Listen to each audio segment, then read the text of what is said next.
Berikut 5 hal yang membedakan Nintendo Switch Pro Controller Ori dan non-Ori. 1. Kemasan.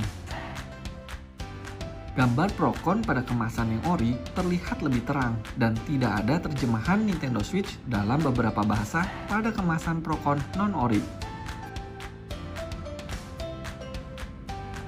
Warna merah pada kemasan Procon Ori terlihat lebih muda dan seluruh permukaannya diprint dengan hasil akhir bertekstur doff dan halus. Sedangkan pada Procon non-Ori terlihat lebih glossy dan licin. Ukuran kemasan pada Procon Ori tampak lebih besar beberapa mili, baik itu pada ketebalan maupun lebar kemasan. Gambar pada bagian samping kanan, kiri, bawah, dan belakang rata-rata tampak berbeda. Keduanya sama-sama dilengkapi dengan kabel USB tipe C. Namun pada Procon non-Ori tidak disertakan manual.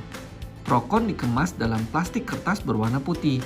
Tampak plastik kertas pada Procon Ori terlihat lebih tebal dan putih.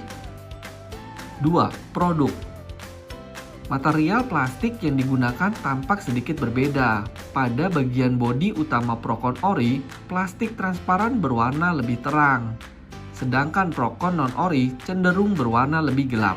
Begitu juga dengan material plastik pada bagian pegangan. Pada Procon Ori berwarna lebih terang agak keabu-abuan dengan motif lubang-lubang yang tidak terlalu jelas.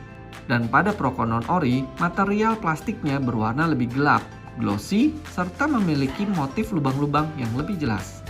Analog stick pada keduanya terlihat begitu serupa, namun jika diperhatikan lebih detail dan disentuh akan terasa sedikit berbeda. Karet pada analog Procon Ori terlihat dan terasa lebih lembut daripada yang non-Ori. Material pada tombol-tombol juga terlihat begitu serupa. Tetapi, jika diperhatikan lebih dekat, tampak print huruf di atas tombol Procon non-Ori terlihat tidak rapi dan sedikit berantakan. Begitu juga untuk tombol minus, plus, dan capture button. Pada Procon non-Ori tampak jelas tidak tercetak dengan baik. Pada sisi atas Procon Ori dibuat dari plastik glossy dengan port USB tipe C yang bersih. Sedangkan pada Procon non-Ori, part plastik sisi atas dan port USB tipe C-nya tampak jauh lebih kusam. Tombol trigger yang sama-sama terbuat dari plastik bertekstur kasar ini juga terlihat sedikit berbeda. Pada tombol trigger non-Ori tampak terlihat lebih glossy dan licin dibandingkan dengan tombol trigger yang ada pada Procon Ori. 3. Fungsi.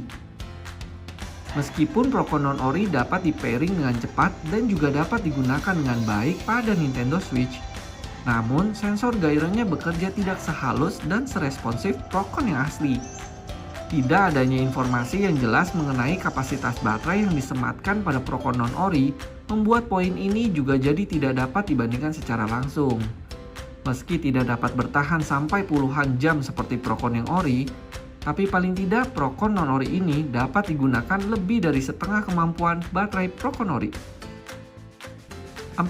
Fitur. Meskipun pada Procon non-Ori terdapat fitur rumble atau getar, namun saya tidak yakin jika itu adalah fitur HD rumble seperti pada Procon Ori, karena getarannya terasa lebih lemah dan kasar. Fitur Wake Up From Sleep Nintendo Switch juga hadir pada Procon non-Ori, walaupun terkadang butuh waktu yang lebih lama dibandingkan dengan Procon Ori-nya. 5. Harga. Procon Ori dibanderol dengan harga sekitar 900 ribuan, sedangkan Procon non-Ori dibanderol dengan harga hanya sekitar 400 ribuan. Dengan harga yang tidak mencapai setengahnya, apakah Procon non-Ori ini layak untuk dibeli?